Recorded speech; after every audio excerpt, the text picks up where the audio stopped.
Hello, it's Rebecca here from Precious Pages Papercraft, and today I'm designing a layout for Papermaze. And I'm working with the ARToptions Viken collection from 49 and Market.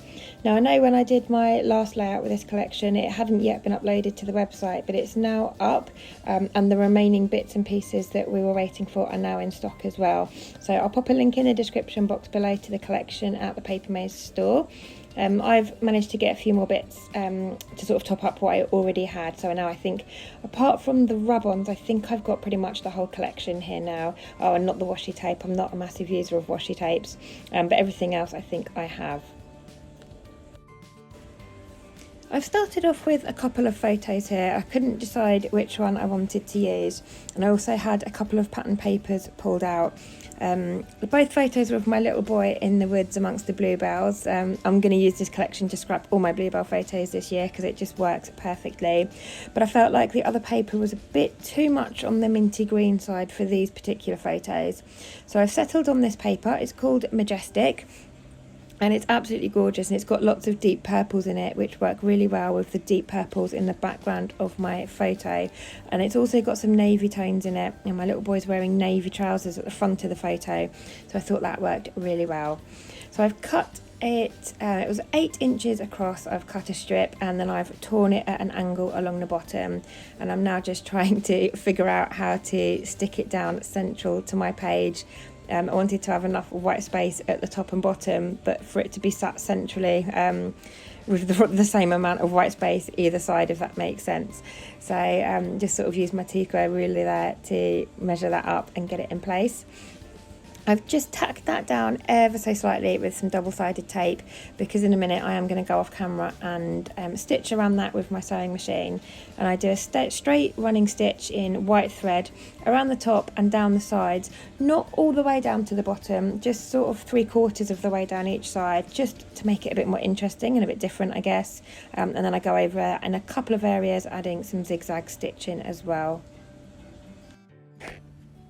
So I've decided on which photo I want to use, and then I've matted it onto some white cardstock, and that just gives it a nice border, and it also provides a little bit of separation against that busy background paper. It just helps it kind of pop off the page and stand out a little bit.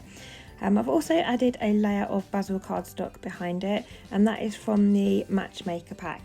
So if you're not aware, for every collection that Papermaze sell, they also have a Matchmaker pack.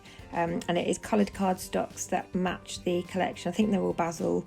They've certainly always been basil when I've bought them, but it's just the perfect shades for each collection. So that's that cardstock has come from the Matchmaker pack, and then I've added a little bit of one of the pattern papers behind it, and just that lovely deep purple tone. I love how rich that colour is, and again just bringing in some more purples to match the bluebells in the background of my photo.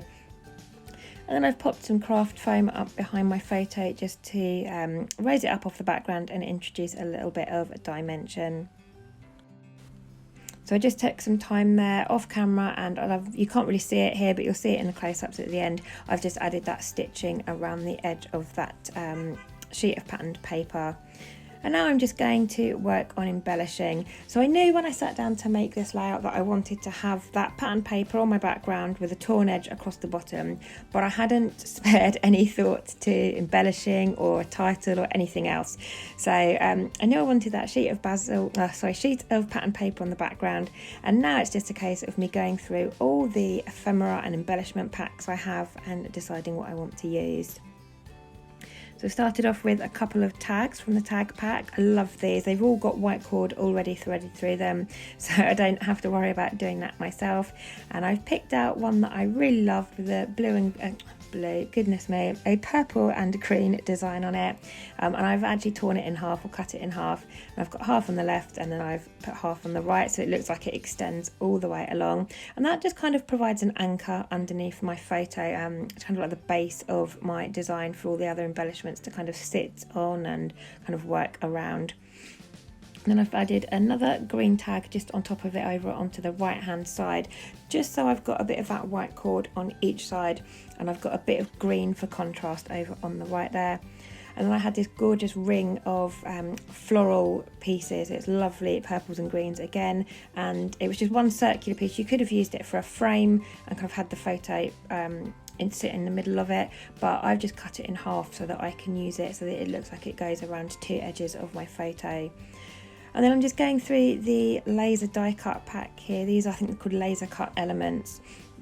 Now these come in, it's like 6x12 sheets, and all the edges are already perforated for you.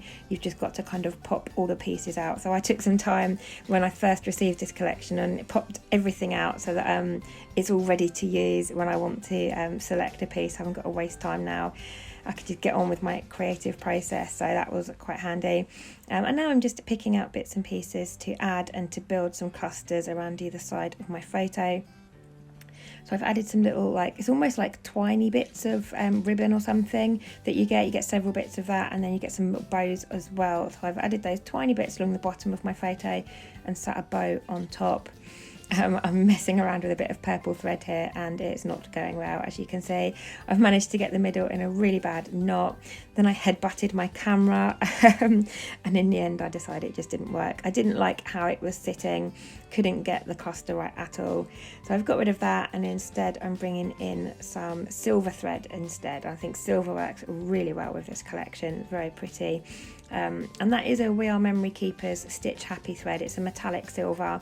That's available on Papermaze as well. I'm not sure if it's in stock at the moment, but I know Vanessa does usually stock it in silver and gold, and they are my favourite threads to use to make little tangles and clusters, because they behave themselves. They do what you want them to do. So I wrap them around my fingers and then I kind of pull the bits about a bit, just to have some variation in those rings, but they definitely behave and do what I want, so I love those ones. I've added a cluster of that either side of my photo, just behind the tags. I've got some more florals and some leaves. I've put in some postage stamps. Now I love the postage stamps in this collection, and you get them in a few different colours and sizes, which I love. And I've also got the ephemera pack here, so I'm just having a little look through to see what I might like to use. I've pulled out the word lovely for my title. I am going to expand on that in a minute. I just wanted to leave that out in place so I knew where it would go.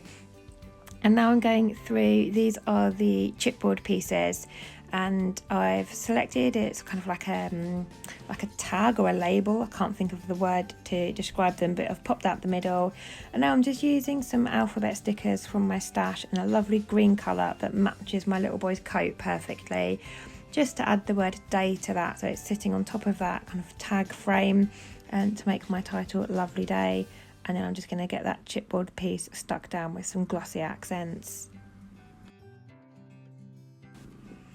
So almost there now really. It's just a case of going around and getting the last few bits stuck in place. I wanted to raise the word lovely up because it's sitting on top of the floral cluster, and as I've gone around and stuck those things down, I've added little foam pads behind and underneath them to bring in some dimension. So my title, the word lovely, wasn't sitting flat, so I've just added some little foam strips behind certain parts of the word to raise it up onto one level so that it sits a bit nicer and it's not kind of sinking down in parts. And now I'm just going back through that chipboard set. I've picked out a lovely little circular piece, and I love these. These are almost like kind of chipboard flair, and you could add some thread clusters behind them. I think they'd look really lovely, especially with the silver thread. And having said that, I think gold would work really well with this collection actually, so I might use some gold on my next one. But yeah, they'd look great with some thread tangles behind them. But I've just added one to the bottom left of my photo there. I do think about adding one to the top right here, but decide it doesn't really bring anything to the page or add anything.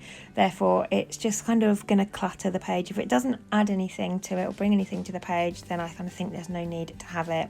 So I took that one away, and then I found one in a matching colour to the one I'd already used and thought actually that does bring something to the page. It brings a little bit of balance, it adds a little bit of that lovely kind of tealy blue colour to the top right to match and balance out the bottom left. So I was much happier with that little sort of chipboard piece there. So I've got that one stuck down there. And that is me done. So thank you very much for joining me. I hope you've enjoyed this. It's kind of like another white space layout from me. I'm on a bit of a streak with my white space layouts at the moment. I just love the clean, crisp look they give of the colours popping off the page against that lovely white background. So apologies, but that's what you've had quite a bit from me lately. It just seems to be the style I'm sort of edging towards. But I hope you've enjoyed it, and I hope it's given you some inspiration in using this collection. I'll pop a link down in the description box to the collection in the store, and also to the Papermaze blog, where you will find the names of all the products I've used and links, and also you can check out the blogs from other DT members as well. So thanks again for joining me, and I'll see you next time.